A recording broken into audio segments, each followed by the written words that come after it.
Go ahead. He's looked at your house, and, he'll give you $17,500 for your house. And then I checked with Metropolitan Life Insurance, and they'll loan you $40,000. It's that way you'd have $2,500 left to buy furniture, whatever you need. And he told me how much the monthly payments would be and all that. And I said, well, I think I could probably handle that. But he says, do you have $1,000 in your bank account? I said, no, I don't have any $1,000. So Hansel Solenberger, who was in the insurance business back then, wrote me a check for $1,000. I deposited my checking account, and everything went through, and once it did, and I got that extra money, I paid him back, and that's the rest of the story. Moved in that house until 1995 when we moved over to the Downs. And the Downs had 2.5 bathrooms for just the two of us. Of course, we did have some people stay with us on a few occasions. It would have worked out well. You stayed with us on over to Downs, didn't you? Mm-hmm. We were at the Downs then. Mm-hmm. But Ann and Lindsay, after her divorce, they moved downstairs. And I remember she was sleeping with Ann all the time, and Ann wanted to get away from that, so we bought a mattress, small mattress, and put it down beside the bed where the closet was. We made her sleep there, and she finally got used to it. Mom, was there a church in Monroe that y'all went to? Yes, we went to a Methodist church, and when we first had the first house, it was right across the street, and then we moved from house to house. But the Methodist church was there always, and we went there. And we were very active. Did you sing in the choir there? Well, Mama did, and then when I got old enough, the rest of us did, yeah. We all did. So I can't remember really. did all of you all like to sing? All Yeah. of your siblings? Yeah, we used to get together at night and sing. And in one place we lived, we had a screen porch, and we used to, and a swing. And we used to swing and sing songs. Did y'all have a piano? Is that how Grandma learned to play? Well, I'm trying to figure out, we had a piano, and I don't remember where we got it. But I can remember it being in some of the older houses, so it's possible it could have been Grandma's, but I'm not sure.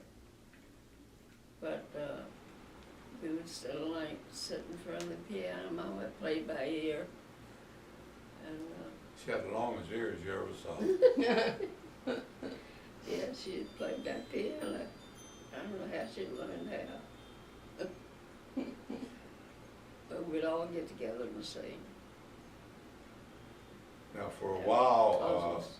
her mother came to Winchester to live, and she worked at the George Washington headquarters. You used to go over there, didn't you? Yeah, I used to go with her sometimes. I remember that. Mm-hmm. And I don't know what she and Granddad, I guess, had some problems, and but she lived in a big old apartment. That house has now been torn down, and I remember Jenny went over there one day and saw this picture, and it looked like some of the painting had come off. And she decided to fix it up, and she got some paint and fixed it, and the lady raised hell with it. Because it was an original picture, and she didn't want it fixed up. I didn't remember that. Yeah, well, I remember. You remember who the lady was? No, but she owned this big old, it was a big house, and your mother just had part of it. But the ceilings were really, real high. She loved it. So, I don't know how long she was here in Winchester. And then finally, I guess after that, she stayed here. I don't know whether she and Dad ever went back together or not that I can remember. I thought they lived in Arlington together. Well, they did in an apartment type thing. Yeah. And then when she got sick, that was after, I guess your dad had died. Yeah. And then she got sick, and Yeah, I remember she when came he to live died. with us, and we had her down in the lower room on Isaac Street. And I don't know if she had illusions, but we used to have a lady who used to stay there with her some, and she threw a glass of water at her one time later. I'm quitting, I'm not gonna put up with this stuff. But then I your, don't remember that. then your mama, she left us too. I had trouble bringing her into Winchester. And then Jerry finally moved down with where Michael was living. They sold her house here and bought her a place down there. And every time we'd go to Florida, well, we'd stop by, spend the night in the motel, and go out to dinner. And then the next morning, we'd pick Jerry up and have breakfast. Sometimes Mike would meet us. And I remember one time, one of the last trips we took, we went by, and Jerry, I'm not going with you, I don't want to go with you all. And I think I was the beginning of her problem, and she just didn't want to do anything. We made a lot of trips down to Florida, didn't we? Yeah, we did. I remember we used to take, We've made a lot of trips, a lot of places. yeah, we used to take my sister Betty in Yoma. That's when Fritz lived in Florida. And Betty and Yoma would come to Winchester when we were on Isaac Street. And then we'd leave the next morning to Florida, and then we'd stop somewhere on the way down. And I remember one morning, she said, when do you want to leave next morning? I said, well, when you're all ready. So I heard a path, we always try to get a room next to each other. When you can go in one room to the other. And somebody knocked on the door and looked up at 5 o'clock. I said, yes, we're ready anytime you are. Oh my gosh. But we stopped by and dropped them off at Fritz's, and then we drove on down to Phoebe's and then pick them up on the way back. I guess we probably did that at least a half dozen times with them. They really enjoyed it. And then one year, We spent some time with Fritchie too. Aaron fixed up a car. Did Sam have? Well, anyway, either Sam had a car that he was getting rid of or something, and we were gonna take it down to Fritz's. And so we got in that car. I mean, it was driving it all the way to Florida. It finally got there, and then we were gonna bring her old car back up, which was in worse shape than this. So in that case, we left Sam there with Fritz, and then we drove on down to Florida. So down to spend the time with Fritz, and then when we came back, well, we we got in this other car and drove it up. I think Aaron finally jumped.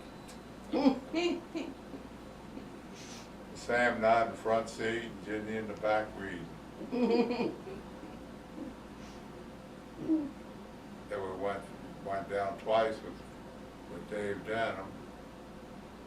And it was just like Phoebe was having a date wherever we went. Love that. Yeah, he would make these arrangements. One time we went on this train. It was a mystery train ride where they had a mystery show. He tried to guess who it was and had dinner. And then we drove up to see Ed Molden one time, where he was in what part was that? Very popular place. We drove up there and then back. And we went to a couple plays with him. I can't remember half of this stuff. He was good company, but he loved. And when we stayed in the motel, we'd pay his motel room. But when we got down there to Florida, we stayed with friends of Jenny's, of Phoebe's, and so did he. So it didn't cost us anything to stay there either. How about all your other travels? Tell about Winchester, England, and then tell about your primo trip to Paris. Oh, God. You'd want to spend the night?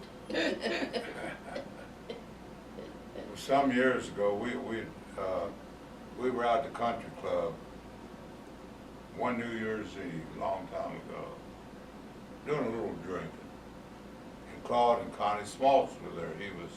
I think he was probably mayor back then. And he says, we're going to Mexico to Acapulco, Mexico. We leave next week. Would you all like to go along?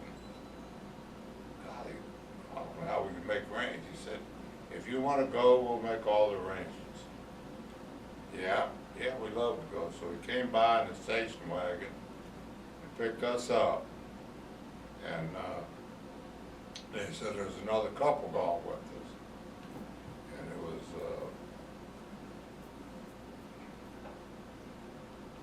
what was his first name? Say his last name. The couple we went with that eventually took us on this other trip. Not the bar. The chicken man. Oh, Dale Hester. Dale Hester and his wife. What was his wife's name? Anyhow, they were going along. That's how we met them. So we went for 2 weeks at a time, and then we went with one other time. And Dale called me one day and said, I'm taking some of my nurses on a trip to Paris and France, Paris and England. And I'd like for you and Jenny to go with us. 2 weeks. And I said, no way I can afford to do anything like that. I asked you to come with me.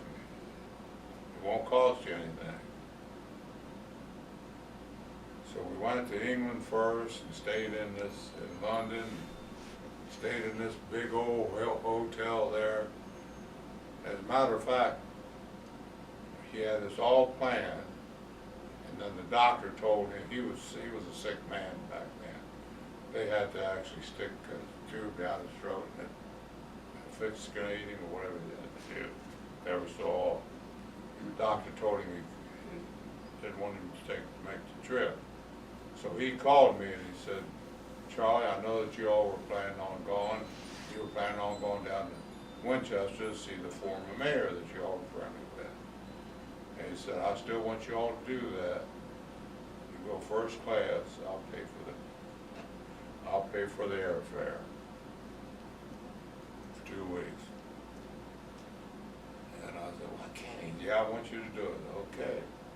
So then a few days later, after another checkup, the doctor gave permission to go. So we went to England first. He said, stay at this hotel. And I was already in touch with Bid Goods, Jenny and I got on a train in London and went down to Winchester, England, and stayed there for 2 days with the big goods, and then came back. And then after that, we went to France to Paris. Paris, yeah, got it. Good thing we're doing this now. And we stayed at this other big hotel, and he said, now, I want you all to order your breakfast in bed. And he said, they're taking care of everything. I don't want you to spend any money.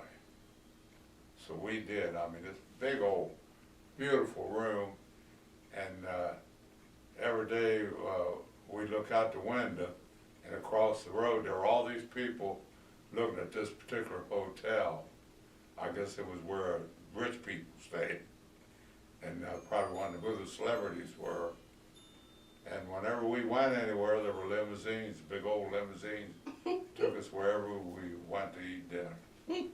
And one time he had set up to eat at the Eiffel Tower, and we got there, the elevators weren't working. And the restaurant, I think, was 4 stories up. And these waiters took turns putting him on a chair and carrying him all the way up to that damn place.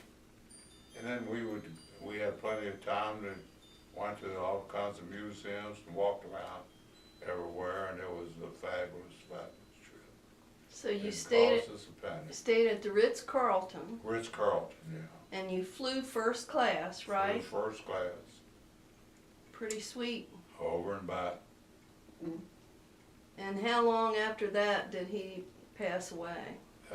Probably 2 months later. Probably died 2 months later. And that reminds me of the trip that Bob Barber and Lucia and Jenny and I took. And we were talking, and we were good friends. We belonged to the same bridge club, dinner club, dance club.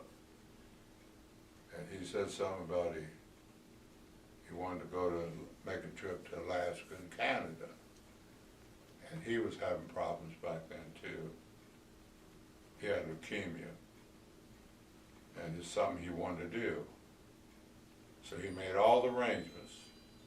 He came out to plant one day. Everything's all set. We're going to be gone for 2 weeks. Week in Alaska and a week in Canada. Got all the bus trips, the airplanes, everything all lined up. I said, okay, how much do I owe you? $10,000. I had to write him a check for $10,000, but it was a great trip, and as sick as he was, there was only one night that he wasn't able to go out. And this was, I think, somewhere in September, or something like that. I think he died in January. Dad, y'all were gone for a month. Oh, a month, that's right. Was a month. Was a month, that's right. I Was didn't a know. month. I remember.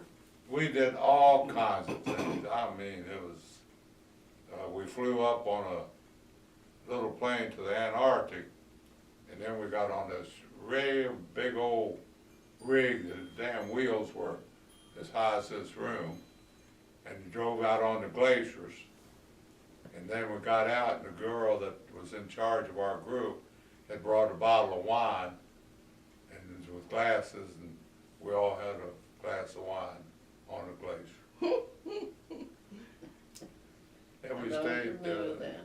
stayed in, most places we stayed were nice, but on the bus trips, we'd leave our suitcases outside of our door, and they'd come pick them up, and put them on the bus, and wherever we went, they'd take them to our rooms, and it was a really good trip. We went to see some beautiful gardens and zoos, and we rode in a old train one time, and I don't know how long of a trip that was. And this one, I remember when we flew up to the glaciers, it was about maybe a 6-passenger plane, little old plane. Ooh. I saw this girl sitting across from me and she was going like this. So I got a hold of her hand and said, everything's gonna be fine. And we made it. How about your trip to Japan? Well, we went to Japan. We took Kitty and Ann and Sandra. That was when Karen was married to a young man in the service, and he was stationed in Japan. So we went over there, and I think the first night we were there, we had to stay with them. 2 bedrooms, was it? I can't remember. And I know that I had to sleep part of the night on the damn floor. Miserable. And we went to different restaurants, and we slept on the floor on one of those things that they always sleep in. We went to one hotel, and we wanted the 3 girls to sleep in one room, and they said only 2 people can sleep in a room. And I said, we only need 2 bedrooms, can't do it. So we had to rent 3 rooms, and the 3 of you still stayed together. We had an empty room. I don't know whether we snuck one of you in there or what we did. But then we went to this other place, really nice Japanese lady, and we ate there, and I realized that the hotel wouldn't take my credit card. So I had to call home and get the bank to transfer some money over. We did it some way so we could pay them. And then when we were ready to leave, we stayed at this one place, Japanese place, and I was running low on money again. And she said, well, here's what you owe me. When you get back to the States, just send me the money. So and then we went from there to Hawaii, which was a really, really big mistake because that was a lot of airplane riding and we were tired, and that wasn't very enjoyable. I think we just stayed there a couple of days, if I'm not mistaken. But that was a terrible way to go to Hawaii. Bad. And then, you remember Yam, of course. But Yam approached Aaron and Steve and I one time and said, I'm going to take a trip to China. I'd like for you and Steve to go with me. And then there was a fellow by the name of King that was in the air conditioning business, also a good friend of Yam. And he's gone with us. Won't cost you any money. No wonder he got chased out of town.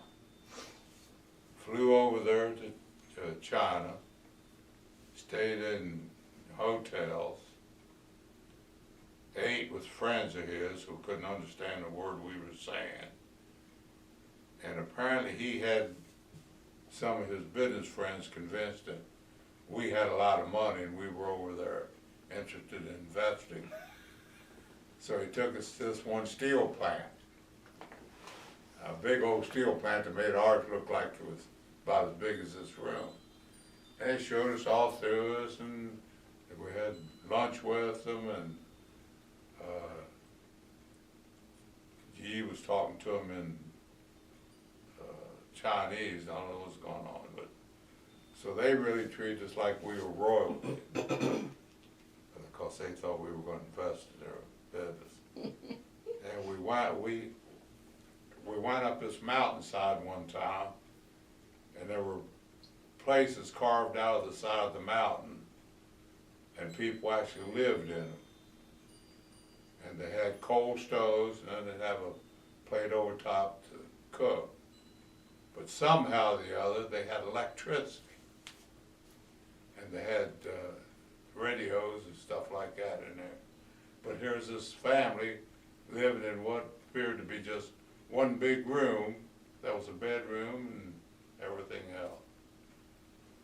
And then one day, he said it was time to go up on the mountain to where his grandmother's grave was. and they went over there once a year and lit funny money and stuff like that. So we started climbing up there, and finally, Steve, I know who was just tired as that. He said, "This is as far as you all could go." I almost kissed him. And here his mother and some other, I don't think his mother wasn't over there, but some other relatives had to climb on up to wherever this grave was. I don't know how the hell they did it, but that was some trip. But we stayed in nice hotels. We'd go to dinner with some of his family. They'd bring all this stuff out on a table. Had no idea what it was, but he made us eat everything. And the night we got there, he took us to this place, and we got a massage, and these women would hold on the pipes up above, and they'd actually work on our backs with their feet. And after we had the massage, and we took all of our clothes off and went to this place and got in this, it was like a sauna. Well, it was big, like a swimming pool, but it was heated and bubbly. And here's all these men sitting around with their dickies hanging out. And the funny part of it is, one side was men, the other side was women. And the same guy took tickets for both sides. So he's over there looking at all the boobs again. But that was something else too.